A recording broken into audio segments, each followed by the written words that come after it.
नमस्कार सभी मित्रों को। जय श्री राम। आप सबका बहुत बहुत स्वागत है। लगातार आप लोग पिछले कई समय से इस बात को कह रहे थे कि हमको किसी मेहमान को लेकर आना चाहिए। हम लगातार इस बात को कह रहे थे कि धर्म से रिलेटेड मामले में जो एक्सपर्ट हैं वही बोलेंगे तो अच्छा रहेगा। अगर हम बोलेंगे तो उचित नहीं रहेगा, क्योंकि जिसकी जो फील्ड है उसमें उसको बोलना चाहिए, उससे हटकर नहीं बोलना चाहिए। तो आज आप सबकी बहुत सारी जो डिमांड थी, उन डिमांड्स को पूरा करते हुए आज हम आप सबके सामने लेकर आए हैं श्री श्री श्री 1008 अनंत श्री विभूतित पूज्यपाद अखिल भारतीय संत समिति के महाराष्ट्र प्रदेश अध्यक्ष और श्री पंचायती अखाड़ा महानिर्वाणी के महामंडलेश्वर स्वामी चिदंबरानंद सरस्वती जी महाराज। स्वामी जी, सादर चरण स्पर्श करता हूं आपको। जय हो, मंगल में हो नितिन भाई। बहुत बहुत शुभकामनाएं आपको भी, आपके परिश्रम को और आपकी लगन को। जो आप जिस तरह से राष्ट्र को राजनीति की दृष्टि से और विशेष करके हिंदू हित वाली राजनीति को लेकर के आप जिस तरह से सक्रिय रहते हैं और रहे हैं, आपके परिश्रम को साधुवाद दिया जाना चाहिए। आपको बहुत बहुत धन्यवाद। बहुत बहुत धन्यवाद स्वामी जी। आप सबका आशीर्वाद इसी प्रकार से बना रहे। हमारे बहुत सारे व्यूअर्स हैं। हम लगातार राजनीति की तो बहुत सारी बात करते हैं, लेकिन व्यूअर्स को धर्म से रिलेटेड बात जब आती है तो वहां मामला अटक जाता है। अटक इसलिए जाता है कि हम नहीं चाहते कि ऐसा कुछ हमारे मुंह से निकले जो कुछ गलत हो जाए। तो इसलिए हमने अक्सर जो है हमने सबको एक ही बात बोली थी कि जो एक्सपर्ट है हमारे धर्म के, जो भी हमको मिलेंगे हम उनको जरूर लेकर आएंगे। तो आपसे उचित मुझे कोई लगा नहीं, जो लगातार बहुत वोकल हैं आप। चाहे पालगढ़ के साधुओं की हत्या का मामला हो, चाहे कोई और मामला हो, काफी वोकल रहे हैं आप। और तो बहुत सारे लोगों के मन में कई सारे सवाल थे। हमने कहा चलिए आज उन सवालों का एक सवाल जवाब का सेशन कर लिया जाए। आपसे थोड़ा सा लोगों को मार्गदर्शन मिल जाएगा। तो सबसे पहला सवाल महाराज जी एक ये आता है कि शिक्षा को लेकर लोग बहुत परेशान हैं। जी। शिक्षा आप देख रहे हैं किस प्रकार से चल रही है और किस प्रकार से लोग जो है लगातार मिशनरीज का कब्जा है, लगातार भारतीय पद्धति से हटकर शिक्षा बताई जा रही है। तो क्या गुरुकुल शिक्षा पर वापस आने एकमात्र उपाय है या इसके अलावा भी कोई और उपाय है? और ये जो हमको भ्रष्ट करने वाली जो शिक्षा है, इससे कैसे बचा जाए? ये बहुत ही बेसिक सुधार का प्रश्न है। इस प्रश्न पर या इसका समाधान तो स्वतंत्रता के साथ ही किया जाना चाहिए था, लेकिन दुर्भाग्य से स्वतंत्रता के बाद में ऐसे लोगों के हाथ में सत्ता गई कि जिनको हमारे संस्कार, संस्कृति और इतिहास से कोई लेना देना नहीं था, कोई संबंध नहीं था।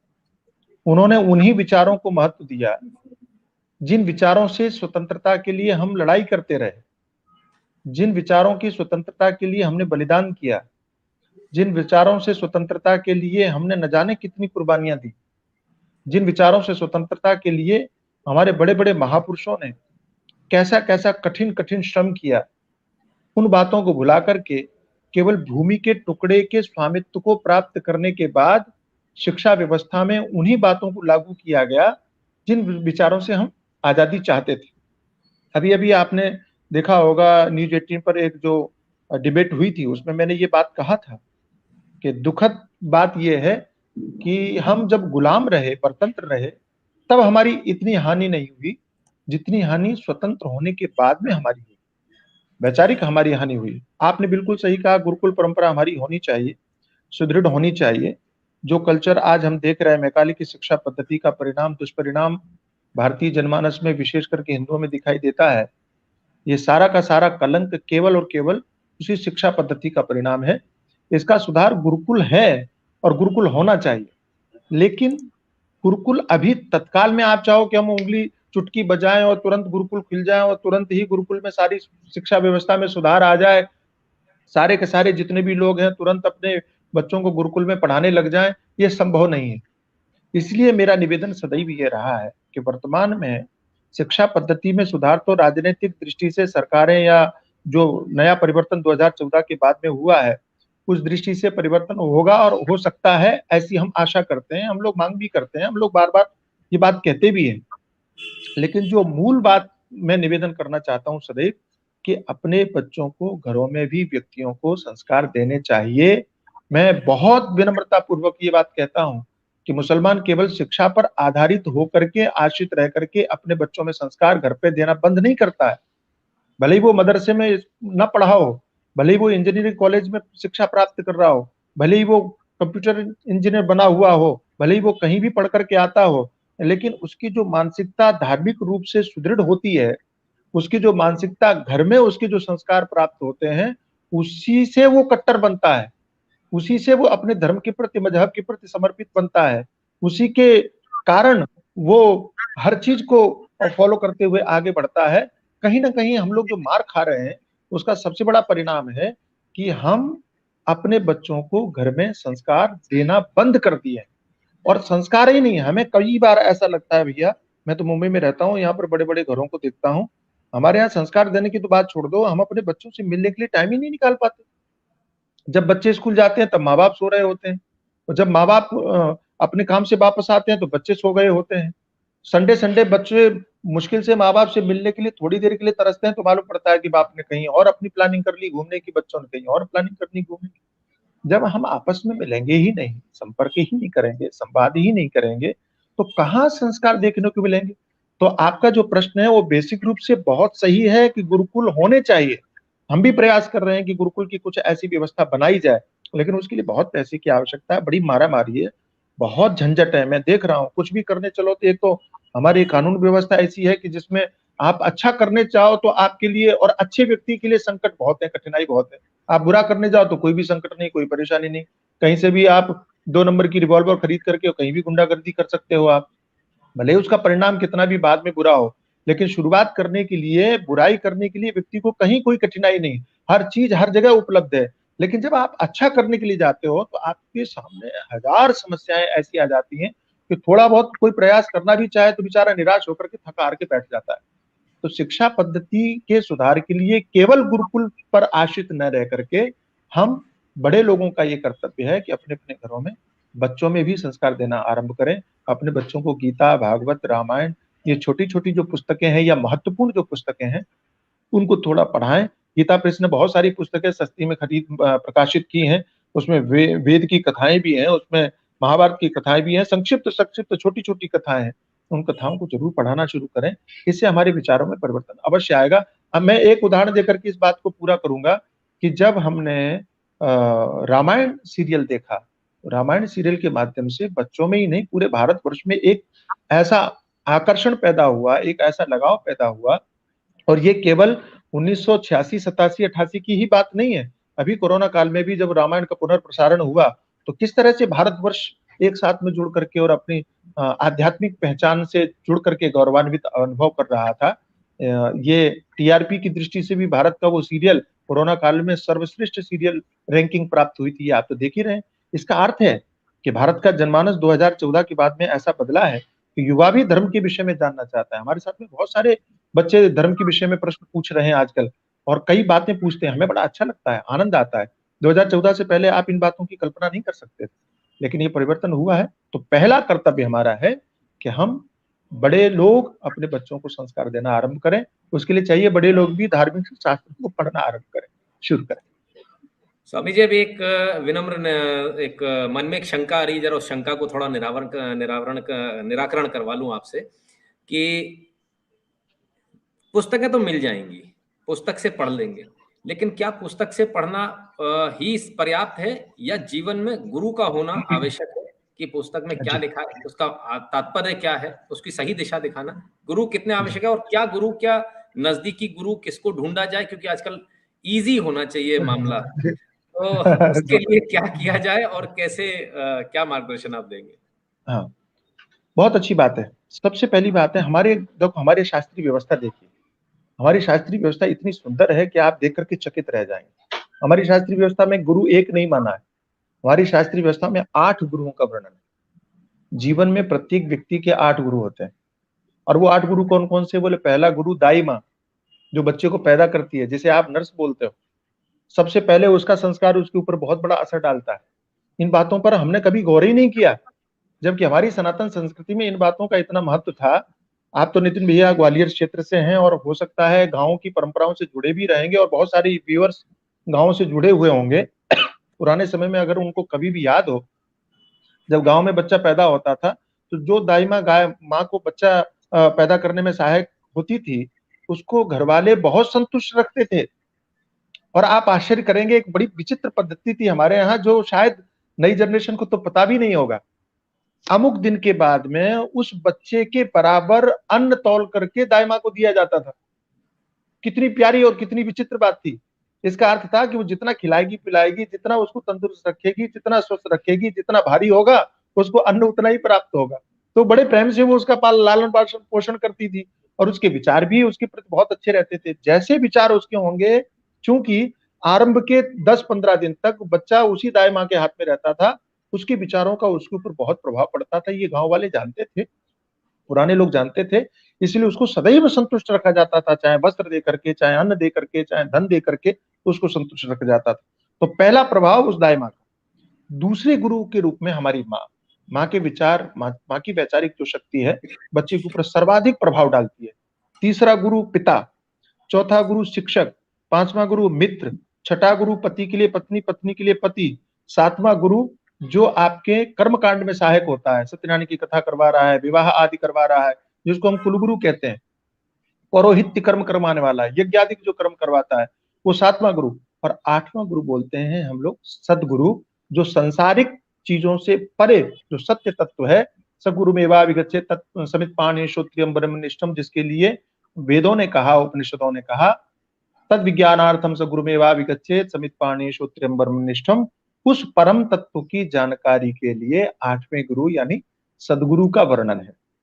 जो सामान्य रूप से हम अध्ययन करने की बात कहते हैं संस्कारों के लिए, वो कहानी कथाओं के माध्यम से पुस्तकों को पढ़ना चाहिए, इसमें कोई दो मतलब। लेकिन पुस्तकों के पढ़ने से संपूर्ण ज्ञान की उपलब्धि नहीं होती या तत्व की उपलब्धि नहीं होती। वैसे ही जैसे कि कोई व्यक्ति केवल पुस्तकों को पढ़ करके संगीतकार नहीं बन सकता, कोई व्यक्ति पुस्तकों को पढ़ करके, केवल पढ़ करके, अकेले पढ़ करके डॉक्टर नहीं बन सकता, कोई व्यक्ति पुस्तकों को अकेले पढ़ करके इंजीनियर नहीं बन सकता, कोई व्यक्ति पुस्तकों को अकेले पढ़ करके पायलट नहीं बन सकता, ड्राइवर नहीं बन सकता। उसको कहीं ना कहीं किसी न किसी से सीखना पड़ता है, किसी से समझना पड़ता है। आप कल्पना कीजिए, जब संसार की सामान्य चीजों के बोध के लिए भी किसी को पढ़ाने की आवश्यकता है, किसी के गुरु की आवश्यकता है, सिखाने वाले की आवश्यकता है, तो फिर उस तत्व को जो मन वाणी का विषय नहीं है, जो जिसको शास्त्रकारों ने कहा अवांग मनसि गोचर, जो मन और वाणी का विषय नहीं है, उस तत्व को फिर बिना गुरु के कैसे जाना जा सकता है। इसलिए जीवन में गुरु की आवश्यकता है।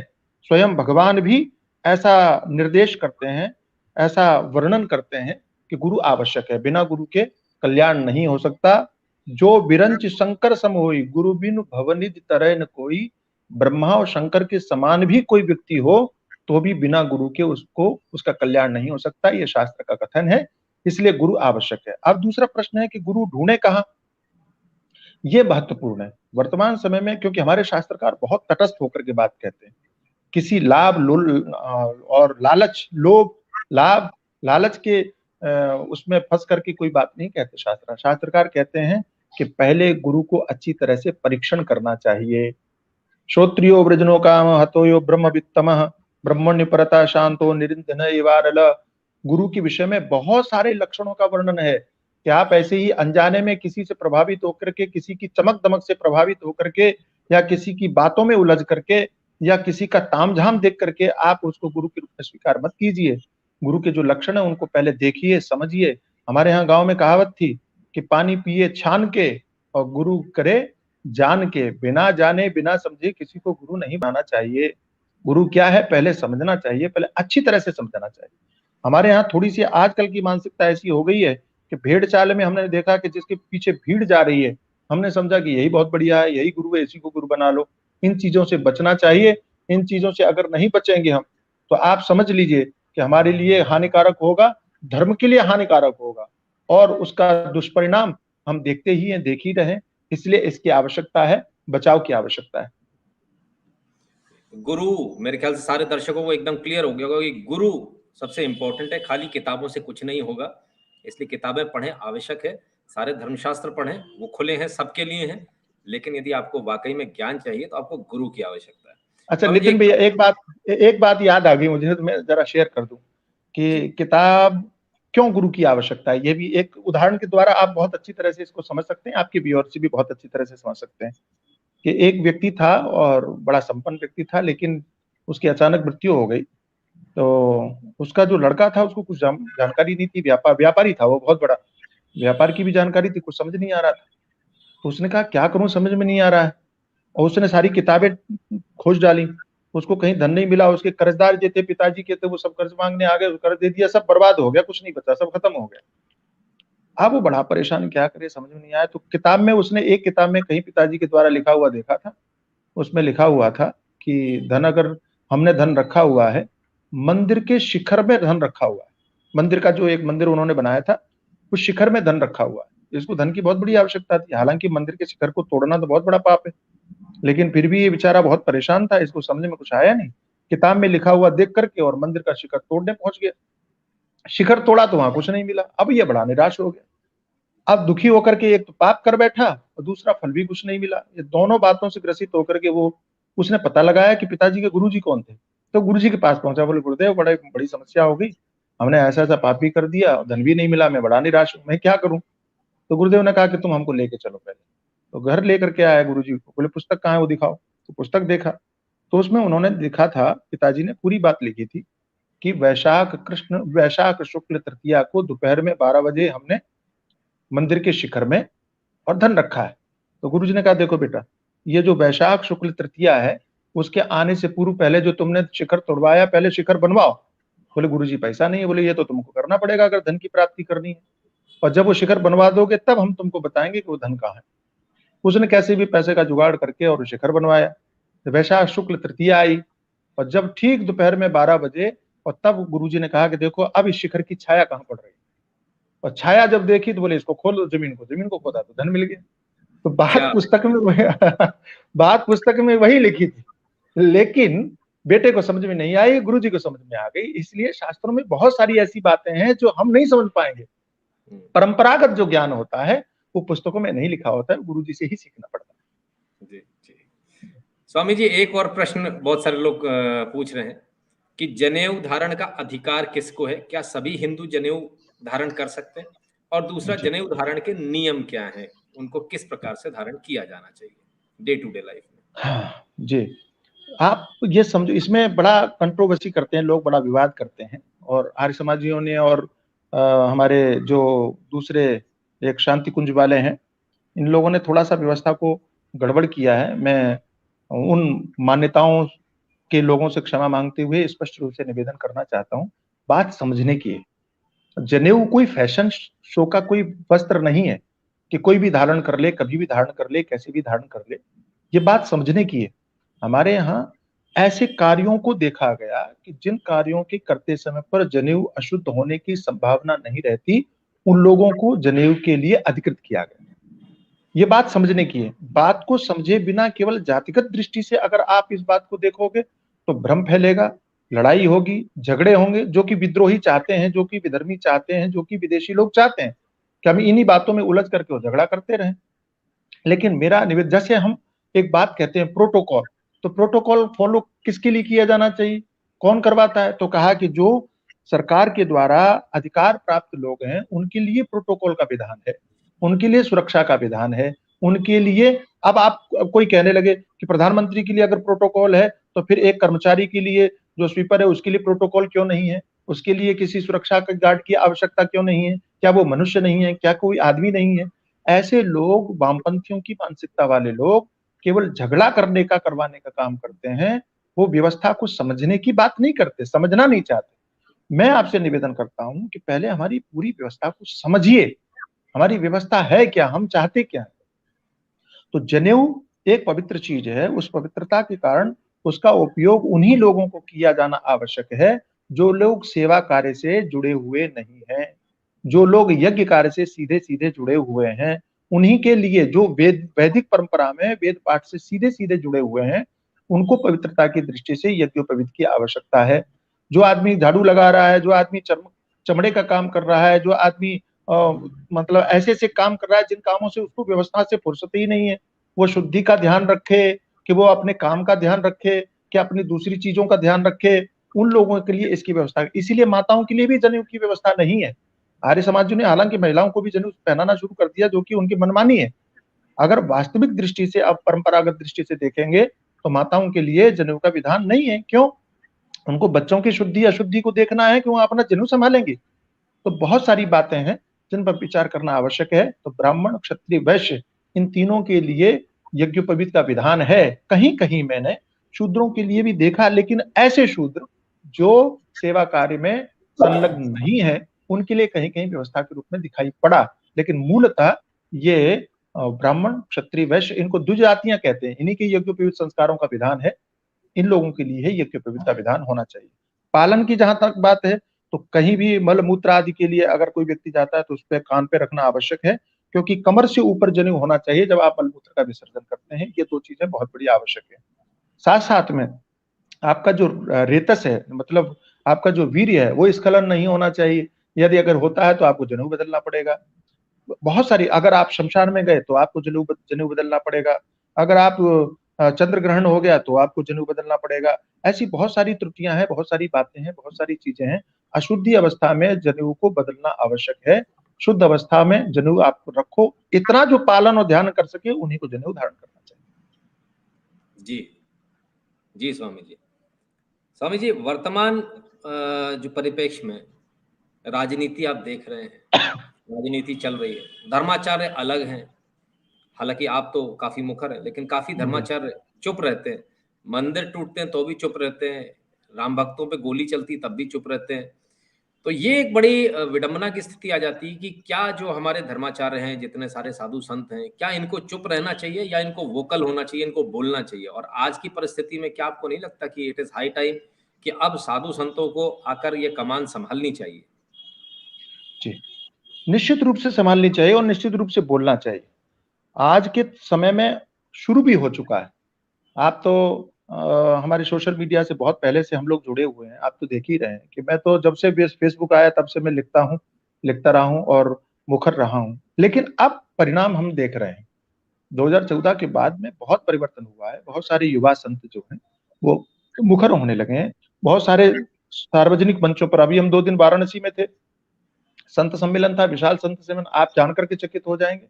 प्राय सभी, मैं उस मंच का संचालन कर रहा था, विशाल संत सम्मेलन था, पूरे भारतवर्ष में बड़े-बड़े महात्मा पधारे थे और आप आश्चर्यचकित रह जाएंगे कि प्राय सभी ने हिंदू राष्ट्र की बात की, हिंदू धर्म की बात की, सनातन धर्म की बात की।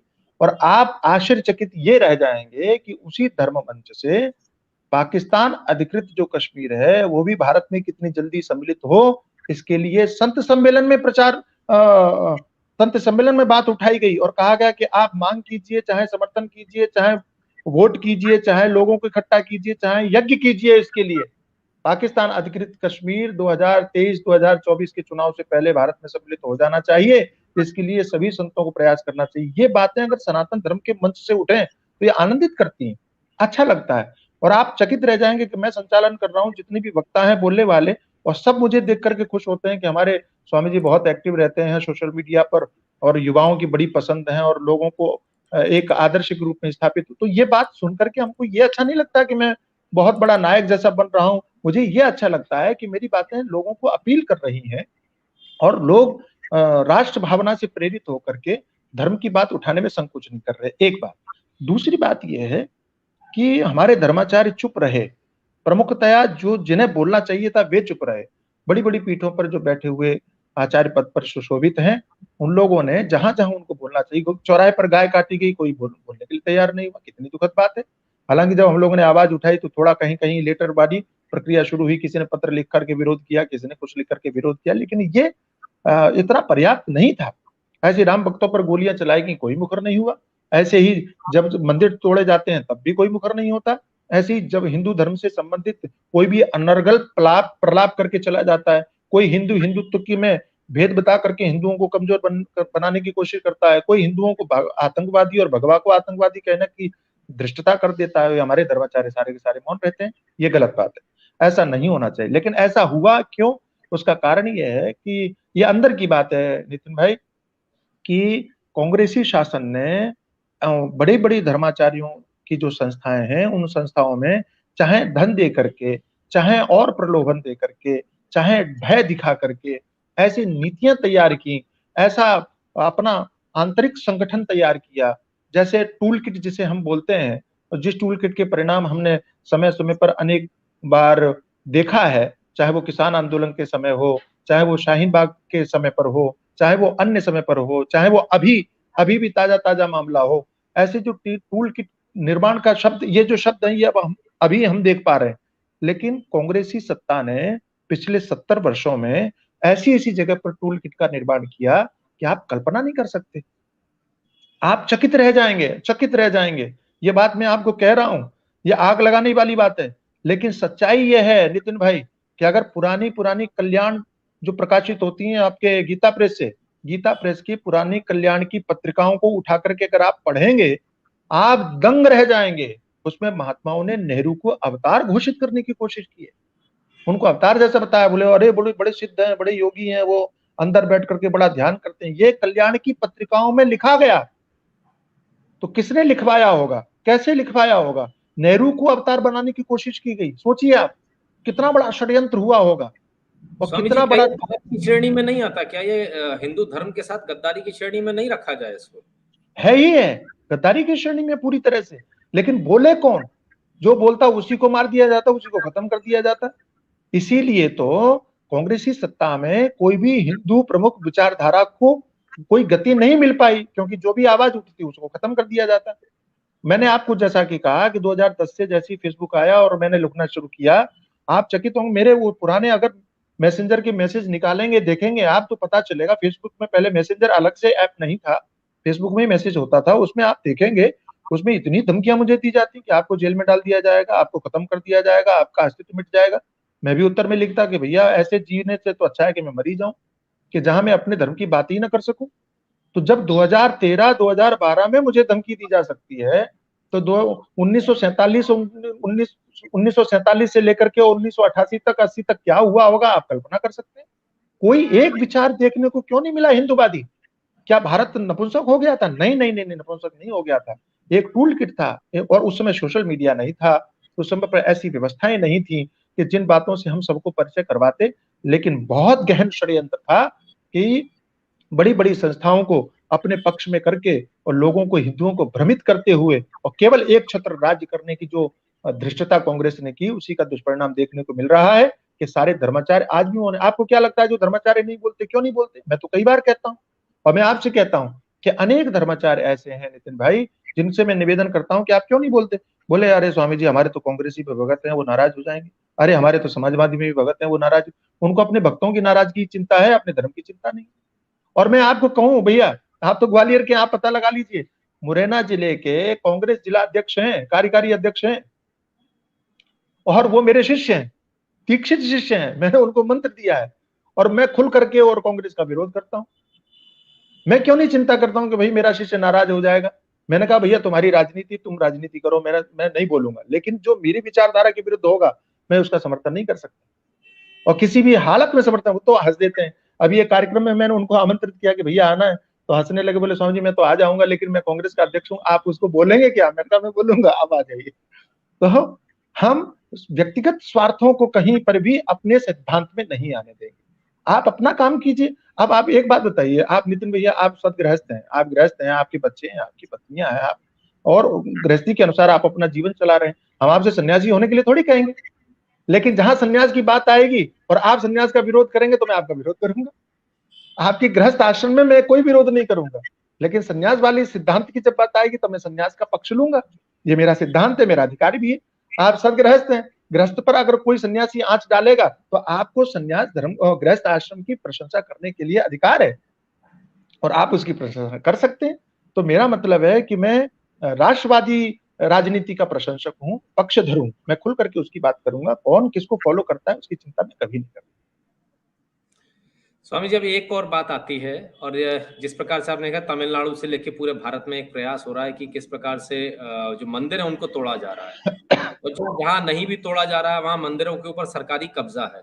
पैसा तो हिंदू धर्म के अनुयायियों का है, पैसा हिंदुओं का है। इस पैसे का उपयोग कई अलग जगहों पर किया जाता है, कहीं सब्सिडी देने में किया जाता है, कहीं मस्जिद बनाने में किया जाता है। तो क्या अब समय नहीं आ गया कि इन सारे मंदिरों को सरकारी कब्जे से, अवैध कब्जा हम कहेंगे, सरकारी अवैध कब्जे से इनको मुक्त कराया जाए, और इन सभी मंदिरों में जो भी चढ़ावा आता है उसका एक सेंट्रल फंड या जो भी एक करना हो, कम से कम सरकारी कब्जे से मुक्त हो। क्या ये समय नहीं आ गया? जी, बिल्कुल। ये समय आ गया और हमारी जो संत सम्मेलन की मीटिंग होती है, अच्छी बात ये है कि पिछली बार हरिद्वार में कुंभ हुआ, हरिद्वार कुंभ में हमने जब मीटिंग की, संत समिति की मीटिंग की, उसमें मैं भी सम्मिलित था और सभी संतों ने एक मत होकर के ये बात उठाना शुरू की। तब से पिछली बार कुंभ में, हरिद्वार कुंभ के बाद में ये बात अधिक से अधिक फैलने लगी है और उस विषय में कई संतों की मीटिंग हो चुकी है। कई संतों ने बात उठाई है, सरकार से निवेदन भी किया है, सरकार से कहा भी है और एक सघन अभियान चलाने की बात ये आई है। थोड़ा-सा हम लोगों को थोड़ा-सा जो आक्रामक होने से बात बचाती है, वो केवल एक है।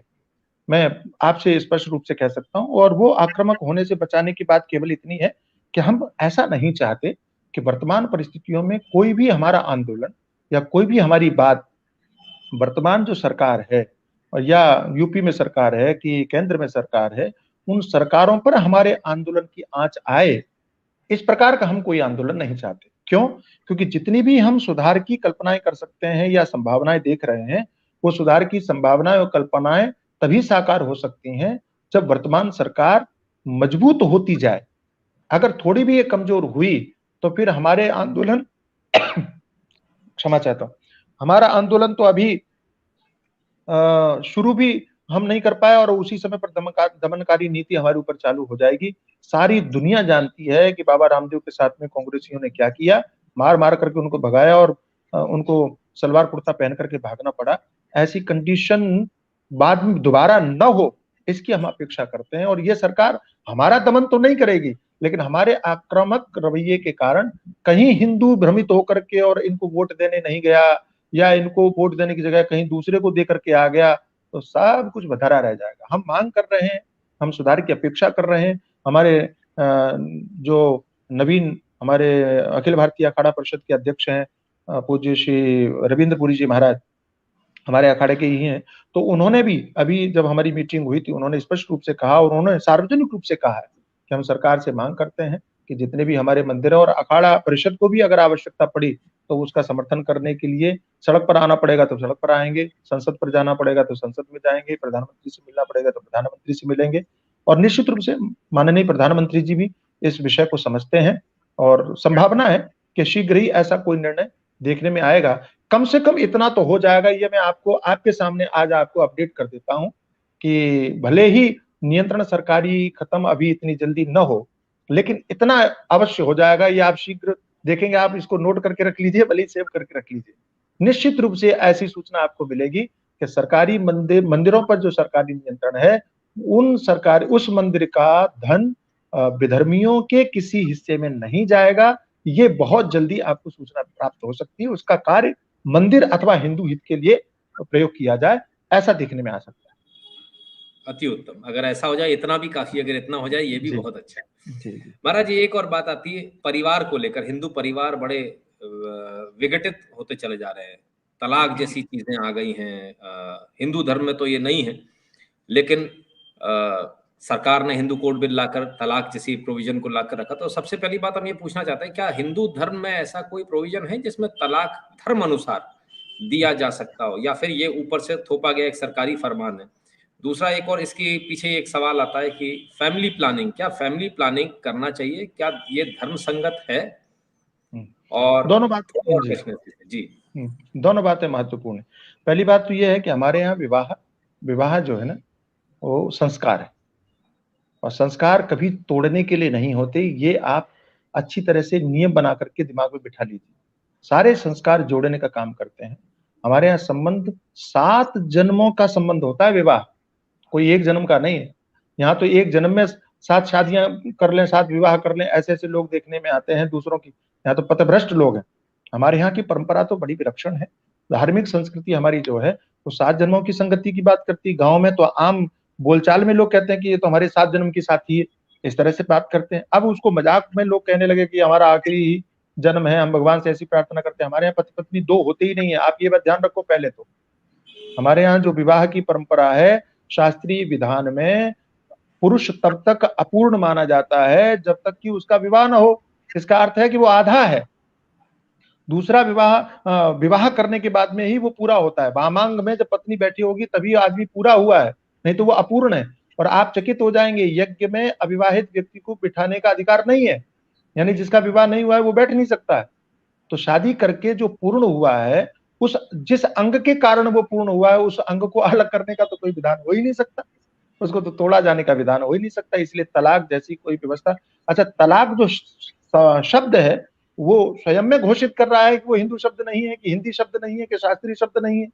और तलाक शब्द जो है वो कहीं पर भी आपको संपूर्ण शास्त्रों में नहीं मिलेगा। उसको हिंदी अनुवाद में संबंध विच्छेद के नाम से दे दिया, लेकिन पति पत्नी के संबंध विच्छेद नामक कहीं पर भी कोई विवरण आपको प्राप्त नहीं होता। शिव पुराण के महात्म्य में एक कथा प्राप्त होती है, लेकिन वो भी अलग तरह की कथा प्राप्त होती है। वहां तिलांजलि देने की बात आई है कि उसके अशुभ कर्मों के कारण, उसके पातकीय कर्मों के कारण तिलांजलि दिया। तिलांजलि देने का अर्थ तलाक नहीं है, उसका दूसरे संदर्भ में, लेकिन केवल एक दो उदाहरण ऐसे देखने को मिलते हैं। शास्त्रीय विधान तलाक के रूप में नहीं है, पहली बात। और दूसरी बात, आपने कहा कि पारिवारिक परिवार नियोजन संबंधित जो बातें कही, उसमें एक बहुत अच्छी बात मैं आपको बताऊं। हमारे जो शास्त्र हैं उनकी सोच, ऋषियों की सोच, वैदिक ऋषियों की सोच बड़ी विलक्षण है।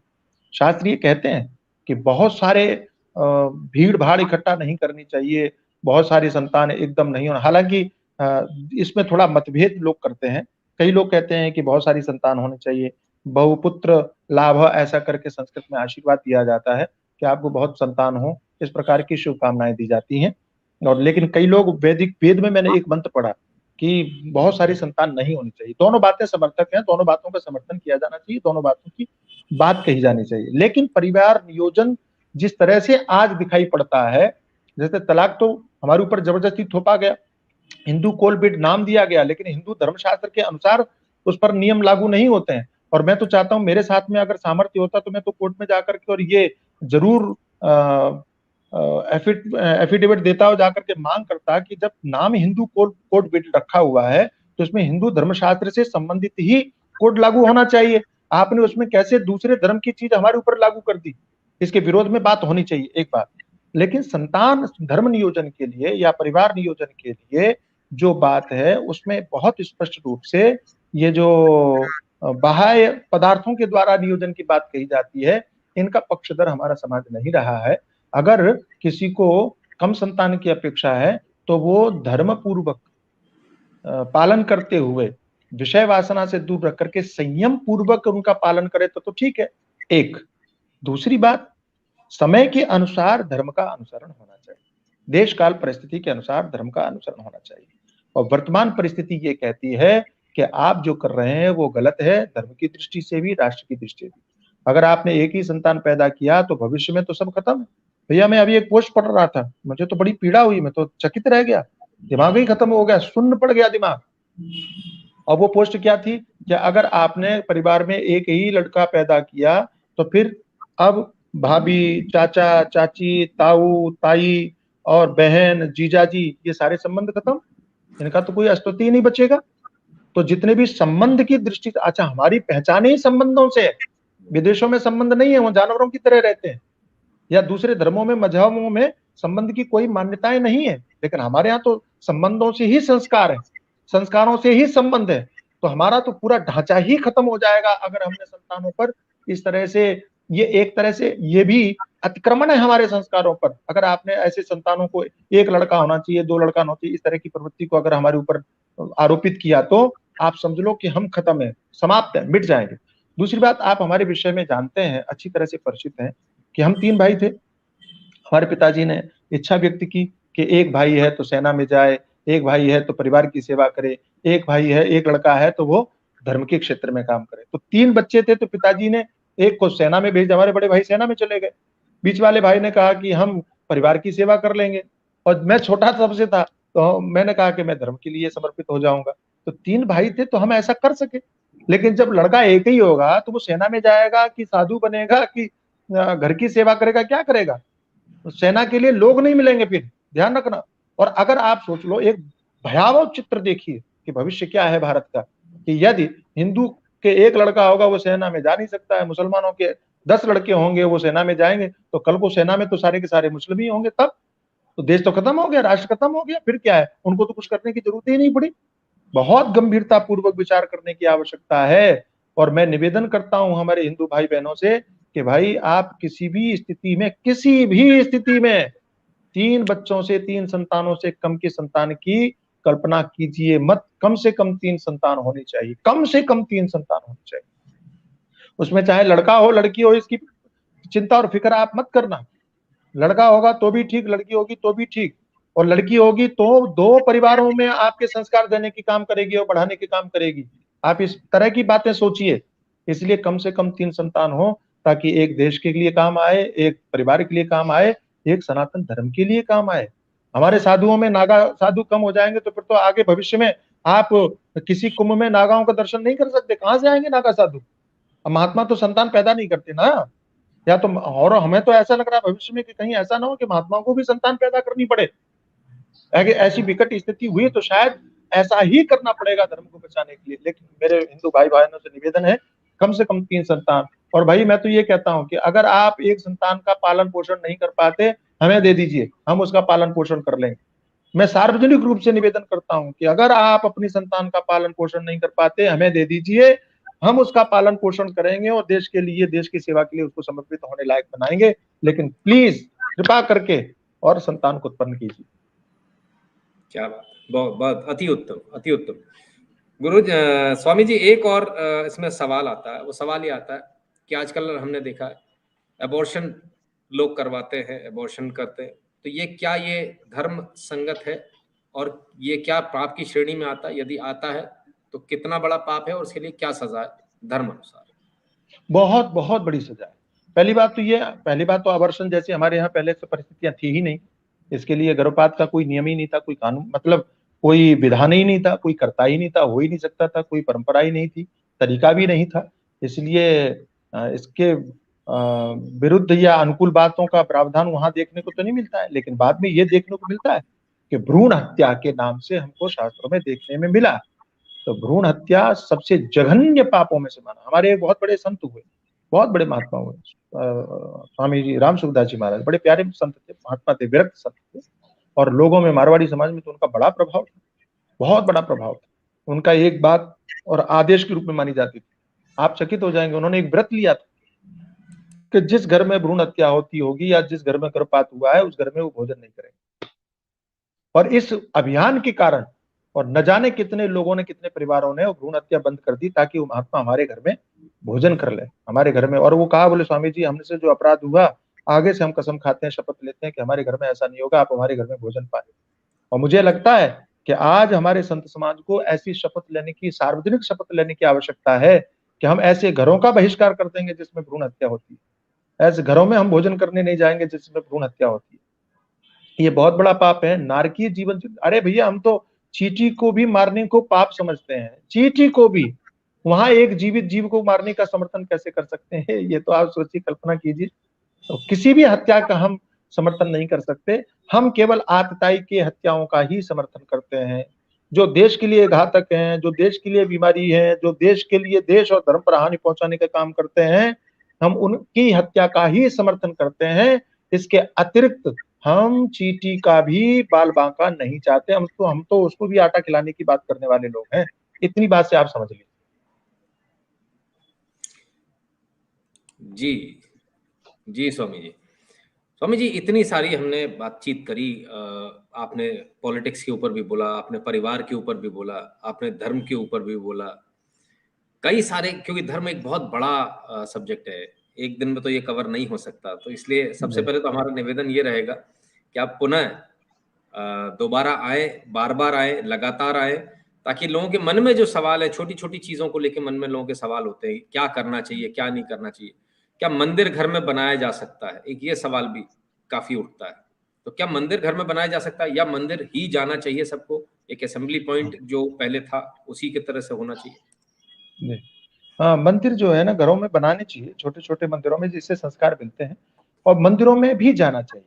दोनों बातों का उल्लेख हमारे शास्त्रों में मिलता है। घर में मंदिर बनाने का अर्थ ये नहीं है कि आप बाहर नहीं जा सकते या बाहर नहीं जाना चाहिए। मैं आपसे एक बात पूछता हूँ, घर में भोजन बनाते हो कि नहीं बनाते हो? हाँ। होटल में खाने जाते हो कि नहीं जाते हो? हाँ। तो जब घर में भोजन बनाते हुए आप होटल में खाने जा सकते हैं, तो घर में भजन करते हुए आप मंदिर में भजन करने क्यों नहीं जा सकते? सीधी और सिंपल सी बात है कि आप अच्छा, कई बार क्या होता है कि घर से ज्यादा भोजन बाहर का टेस्टी आपको लगता है। ऐसे ही घर में आप अकेले बैठोगे, आपका मन शायद भजन में उतना न लग सके, लेकिन मंदिर में जब समूह के रूप में आप संकीर्तन करते हो, सामूहिक रूप में आप संकीर्तन करते हो, तो उससे आपकी आध्यात्मिक चेतना और भी जागृत होती है। इसलिए उसका नाम संकीर्तन नाम दिया, इसे उसका नाम सत्संग नाम दिया। और बताएं आपको, घर में मंदिर पूजा भगवान की आराधना के लिए, जबकि बाहर के जो मंदिर हैं वो संगठन के रूप में हम लोग एकजुट होकर के बैठे। यही धारणा बना करके लोगों ने मंदिर बनाने की बात कही, और हमारे लिए तो ये बात इसलिए थी, लेकिन उसका उपयोग मुसलमानों ने किया, उसका उपयोग गुरुद्वारों ने किया, उसका उपयोग चर्च ने किया, कि वे लोग सामूहिक रूप से संगठन के रूप में और मस्जिद, गुरुद्वारे और वहां जाकर के लोगों को संगठित करने का काम किया। आज उनमें जितना संगठन है हमारे में नहीं, क्योंकि हम मंदिर जाते नहीं। हमारी तो हालत ऐसी हो गई कि हमारे गली में मंदिर है, वहां घंटी बजाने के लिए कोई दूसरा व्यक्ति नहीं होता, पुजारी बेचारा अकेले आरती कर रहा है, और इलेक्ट्रॉनिक वो आ गया है, घंटी और नगाड़ा।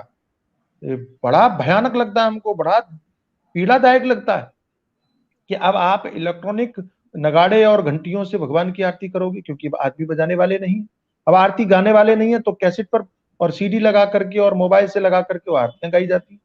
ये बड़ी विचित्र बात है। आपने कभी भी आज तक मोबाइल से अजान नहीं सुनी होगी, आपने कभी भी आज तक मोबाइल से चर्च का प्रेयर नहीं सुना होगा, आपने कभी भी आज तक किसी गुरुद्वारे में जो शब्द कीर्तन होता है वो किसी मोबाइल से प्ले होते हुए नहीं देखा होगा। लेकिन हमारे मंदिरों में मोबाइल से आरतियां गाई जाती हैं, और इलेक्ट्रॉनिक जो घंटे और घड़ियाल बजाए जाते हैं, ये पीड़ादायक। मैं इनका घोर विरोध करता हूँ।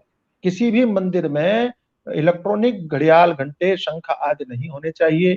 किसी भी मंदिर में आरती गाने के लिए और किसी इलेक्ट्रॉनिक पदार्थ का उपयोग न करके लाइव होना चाहिए व्यक्ति के द्वारा। और व्यक्ति जब बोलता है तो उसकी अपनी संवेदना होती है, उसका असर पड़ता है, प्रभाव पड़ता है। व्यक्ति जब अपने हाथ से कोई बजाएगा, वाद्य यंत्र बजाएगा, शंख बजाएगा, तो शंख बजाने से व्यक्ति की श्वास जो क्षमता है, वो श्वसन क्षमता, वो भी बढ़ेगी, उसमें वृद्धि होगी, साथ साथ में बाहर के कीटाणु भी खत्म होंगे, वाइब्रेशन भी सुधरेगा, बहुत कुछ अंतर आएगा। इसलिए मेरा निवेदन है कि ये बदलाव आवश्यक है। घर में मंदिर बनाने का विरोध नहीं है। घर में मंदिर, मैंने जैसा कहा कि घर में जैसे भोजनालय होता है, ऐसे मंदिर है, भजन के लिए स्थान है। आप अपनी पसंद, रुचि, अनुरुचि, रुचि के अनुसार वहां भोजन बना सकते हैं, ऐसी अपनी रुचि के अनुसार भजन कर सकते हैं। लेकिन मंदिरों में आपकी रुचि नहीं चलेगी, वहां उनकी रुचि के अनुसार आपको बैठना पड़ेगा, जैसे होटल आदि होते हैं।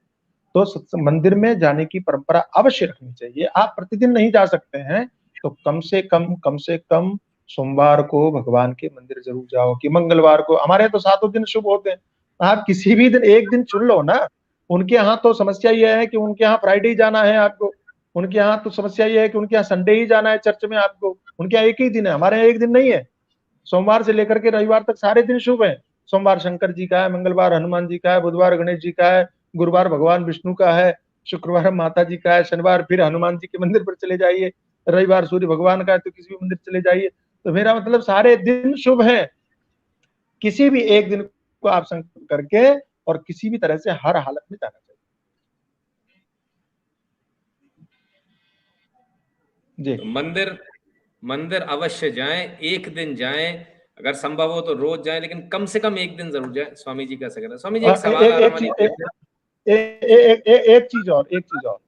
एक चीज और, मंदिर जाएं, जरूर जाएं, और बच्चों को लेके जाएं। Very good. तो सब परिवार मंदिर जी, जाना है आपको, ये बात भी सभी जी। दर्शक नोट कर ले। एक हमारी बहन है, वो पूछ रही है स्वामी जी, उनका सवाल है कि 16 श्रृंगार कहा जाता है, तो 16 संस्कार का अपभ्रंश है क्या 16 श्रृंगार? नहीं नहीं, संस्कार प्रत्येक व्यक्ति के लिए, संस्कार प्रत्येक व्यक्ति के लिए, और श्रृंगार केवल महिलाओं के लिए है, माताओं के लिए, स्त्रियों के लिए। श्रृंगार शोभा है हमारी स्त्रियों की, नारियों की शोभा है। तो 16 श्रृंगार केवल हमारी जो विवाहिता स्त्रियां हैं, विवाहिता, सधवा, उनके लिए। प्रत्येक नारी के लिए 16 श्रृंगार नहीं, ये भी ध्यान रखिएगा। अच्छा, प्रत्येक नारी के लिए, हाँ, प्रत्येक नारी के लिए नहीं है, केवल विवाहिता जो सधवा है, विवाहिता और सधवा। जो अविवाहिता है या जो सधवा नहीं है, उनके लिए 16 श्रृंगार शापित जैसा होता है, वो अच्छा नहीं माना जाता है। हाँ जी, तो श्रृंगार का इसको भी भी हमारे यहाँ ध्यान बहुत। रखें, सभी जितने भी युवा हैं उसको ध्यान रखें, 16 श्रृंगार हाँ आप नहीं कर सकते, है ना, जब हाँ, तक 16 आपके विवाह श्रृंगारों, नहीं। जी, 16 श्रृंगार केवल और केवल हमारे यहाँ विधान है कि अगर हमारे गोस्वामी जी ने कहीं लिखा है कि मान लीजिए कि बिना भक्ति, वहां के एक सवाल किया गया कि बिना भक्ति के और भगवान व्यक्ति का जीवन कैसा है, तो उन्होंने जवाब दिया कि ऐसा ही है कि जैसे 16 श्रृंगार हो और उस लड़की का पति ना हो। तो पति के पति के अभाव में जैसे 16 श्रृंगार व्यर्थ दिखाई पड़ते हैं, ऐसे ही बिना भक्ति के भगवान की भक्ति के जीवन है, इस तरह से कल्पना की। तो श्रृंगारों का उल्लेख केवल और केवल सधवा स्त्री के लिए, विवाहिता स्त्री के लिए है। और जो कन्या है, कन्या को तो हम देवी मान करके पूजा करते हैं, आराधना करते हैं, वो सम्मानित है, सदैव रहेगी। और जो श्रृंगार और जो संस्कार हैं 16, वो 16 संस्कार गर्भाधान संस्कार से लेकर के अंतिम संस्कार तक माने जाते हैं। उसमें थोड़ा मतभेद हो सकते हैं, लेकिन 16 संस्कारों के अगर आपको नाम चाहिए तो हम अगली बार कभी हम लाइव होंगे तो हम 16 संस्कारों पर कभी विस्तार से चर्चा कर सकते हैं। स्वामी जी, एक और सवाल आ रहा है, हिंदू बड़ा आलसी हो गया है, तो एक बहन है, उनका पूछना है कि बच्चों को जो सरोगेट मदर आजकल जो हो रही है, मतलब दूसरे के पेट से बच्चा पैदा होना, तो क्या ये सही है, क्या ये होना चाहिए? नहीं होना चाहिए, मेरे हिसाब से तो नहीं होना चाहिए, लेकिन कहीं आपत्ति नहीं सर्जरी भी जो लोग करवाते हैं अपने चेहरे को अच्छा कराना, ये कराना, क्या ये भी उचित है? जी जी, धर्म की दृष्टि से तो मैं ये जो कॉस्मेटिक सर्जरी है, इसके विषय में धर्म से संबंधित तो कोई बात नहीं कह सकता, क्योंकि इसका उल्लेख उस समय पर वहां देखने को नहीं आता है, तो मैं नहीं बोल सकता हूँ। लेकिन जो सरोगेट वाली बात जो आपने पूछी है, उस विषय में मैं दूसरी बात कह सकता हूँ। आलस्य की दृष्टि से ये चीज नहीं होनी चाहिए, इसका विरोध होना चाहिए आलस्य की दृष्टि से। लेकिन अगर कहीं मजबूरी है कि आपके शरीर में कोई कमी है, कि आप संतान उत्पन्न करने में असमर्थ हैं, तो अगर ऐसा करना पड़े तो मैं उसका पक्षधर हूं कि कम से कम एक जीव को हिंदू बनने का अवसर आप प्रदान कर रहे हैं, इसलिए उसका स्वागत और सम्मान किया जाना चाहिए। मैं उसके पक्षधर हूं, लेकिन आलस्य से नहीं। फिर कहता हूं, आलस्य या डर या किसी कमी या किसी और के कारण कि हमारा सौंदर्य खत्म हो जाएगा इसलिए हम संतान उत्पन्न नहीं करना चाहिए, इन बातों के पक्ष में मैं नहीं। लेकिन कहीं माँ को कहीं संतान उत्पत्ति में बाधा है, या पति समर्थ नहीं है, या जो भी बातों में उस विषय में बहुत ज्यादा विस्तृत जानकारी भी नहीं है, लेकिन इन कारणों से अगर कोई अपने संतान को चाहता है, तो ऐसी स्थिति में मैं एक जीव को हिंदू बनने का अवसर प्राप्त हो रहा है तो मैं उसमें अनुमति देने के लिए सहर्ष तैयार हूं, उसको दिया जाना चाहिए। स्वामी जी, एक और बात आती है कि बहुत सारे लोग हैं जो दूसरे धर्मों में हैं, कुछ लोग हिंदू धर्म में आना भी चाहते हैं, तो ऐसे लोगों की क्या आने देना चाहिए, पहली बात। और जो ऐसे लोगों को सत्य के मार्ग पर यदि हिंदू धर्म में कोई लेकर आ रहा है, तो उसको पुण्य मिलेगा, पाप मिलेगा? बिल्कुल पुण्य मिलेगा, पुण्य मिलेगा, लिख के रख लो भैया, पुण्य मिलेगा। और आपको पाप, आपके हिस्से में पाप जाएगा तो मेरे हिस्से में आप भेज दीजिएगा, मैं भुगत लूंगा उस पाप को, कोई पाप नहीं है।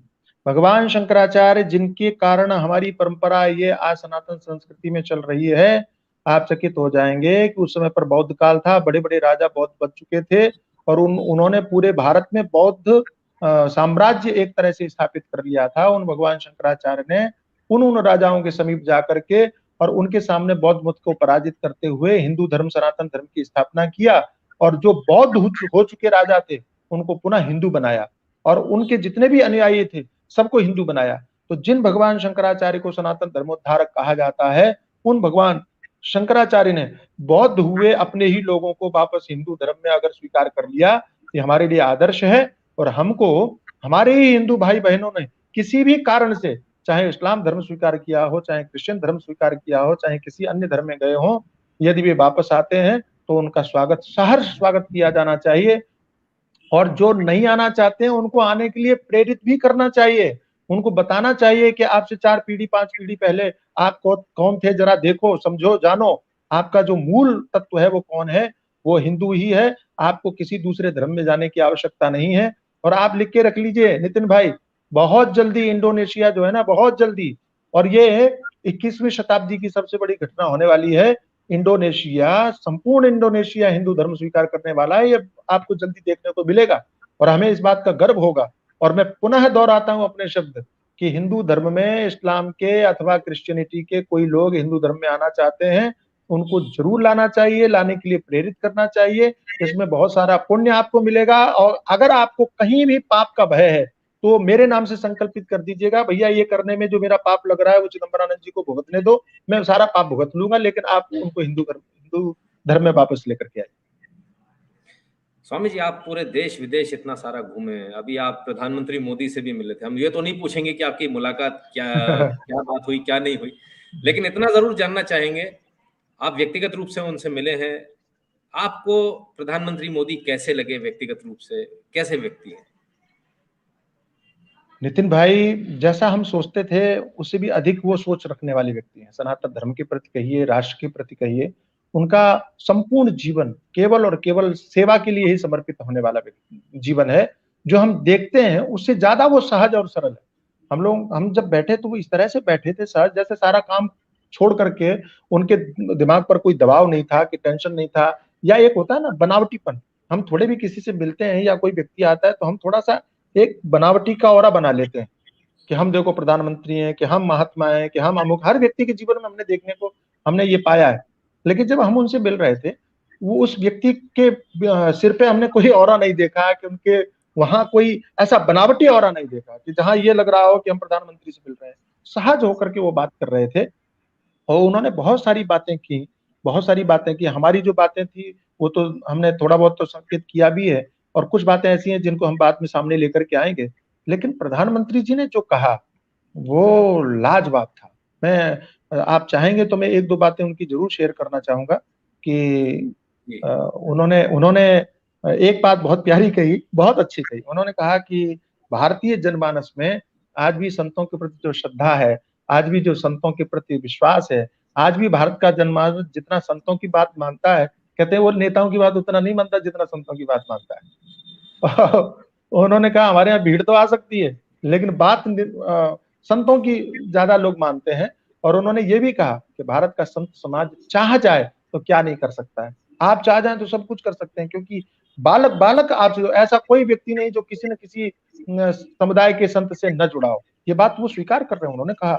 और दूसरी बात जो उन्होंने बहुत प्यारी कही, बहुत सारी बातें थी, उन्होंने एक बात जो कही वो अनुकरणीय है और सोचने लायक। उन्होंने कहा कि स्वामी जी, लोग गो रक्षा की तो बात करते हैं, लेकिन गो सेवा की बात नहीं करते। ये हमको थोड़ा दुख होता है, पीड़ा होती है।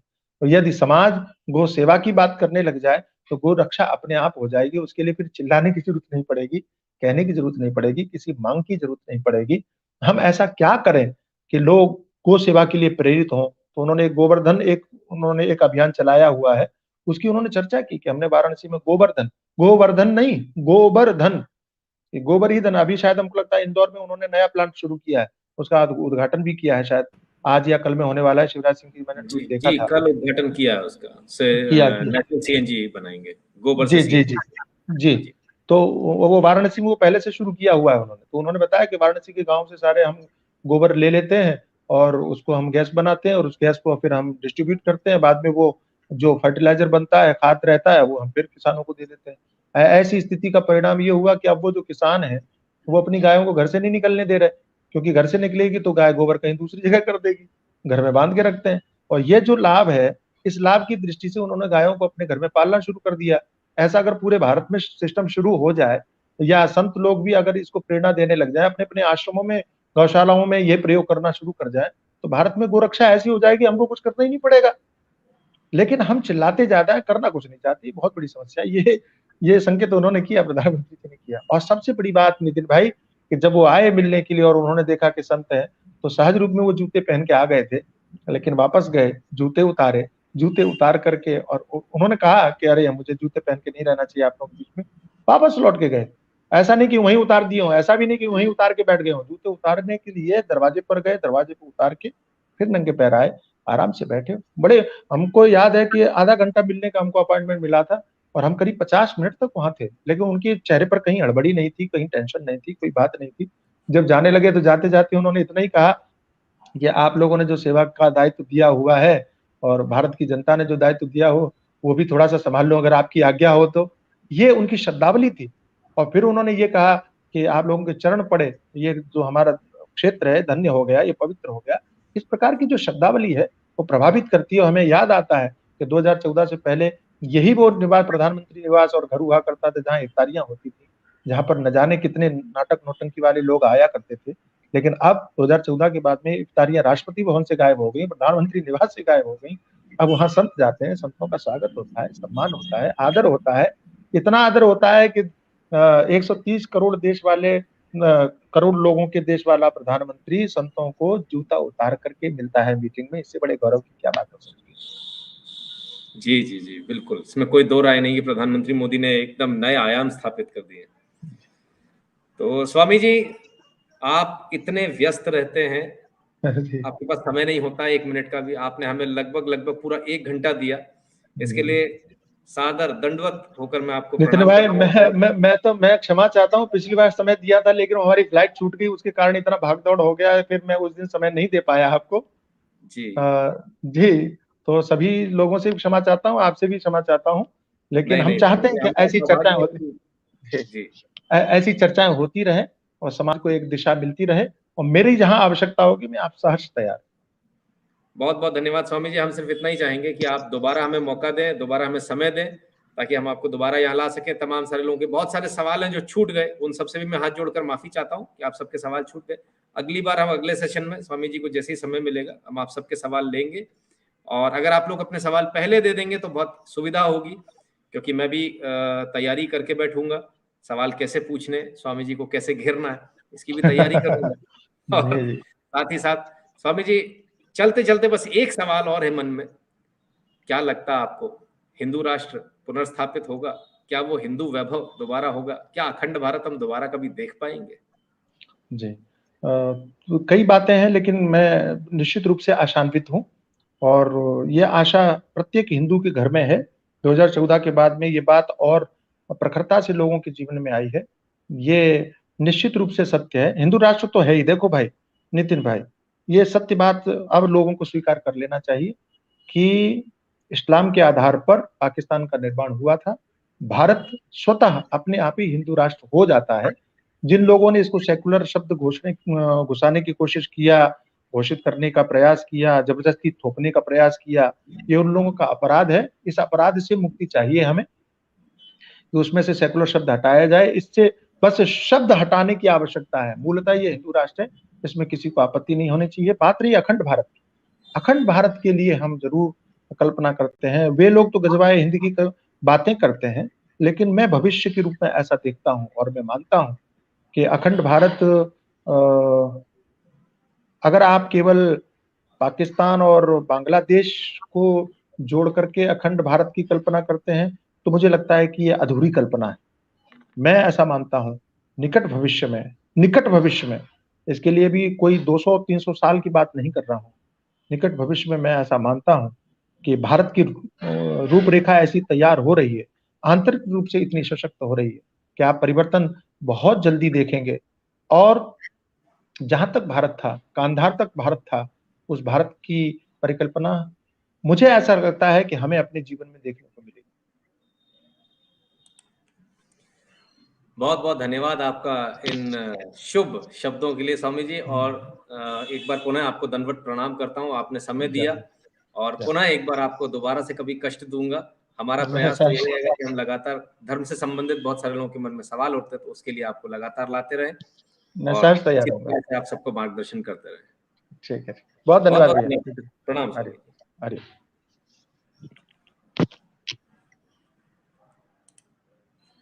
तो मित्रों, ये थे स्वामी चिदम्बरानंद सरस्वती जी। फेसबुक पर भी हैं, ट्विटर पर भी हैं, सब जगह आपको मिल जाएंगे। आप इनको ढूंढ सकते हैं, और इनसे आपके जो संवाद है उसको सीधे डायरेक्ट भी कर सकते हैं। आपके मन में बहुत सारे सवाल है, हमने बहुत सारे आपके सवाल लेने का प्रयास किया। कई लोगों के सवाल छूट जाते हैं क्योंकि इतना समय नहीं होता है। तो बहरहाल, आप सबने अपना कीमती समय दिया, इसके लिए बहुत बहुत धन्यवाद आप सभी का। और हमारा प्रयास रहेगा कि हम भविष्य में भी इसी प्रकार से और तमाम साधु संतों को लाते रहें, धर्म की बात भी करते रहें, और तमाम अलग पॉलिटिकल मंच से भी लोगों को लाएं, तमाम जो जीवन के अलग अलग क्षेत्रों में जो लोग काम कर रहे हैं उनको भी लेकर आए। आपको हमारा आज का ये एपिसोड कैसा लगा, हमें जरूर बताइएगा। बहुत बहुत धन्यवाद।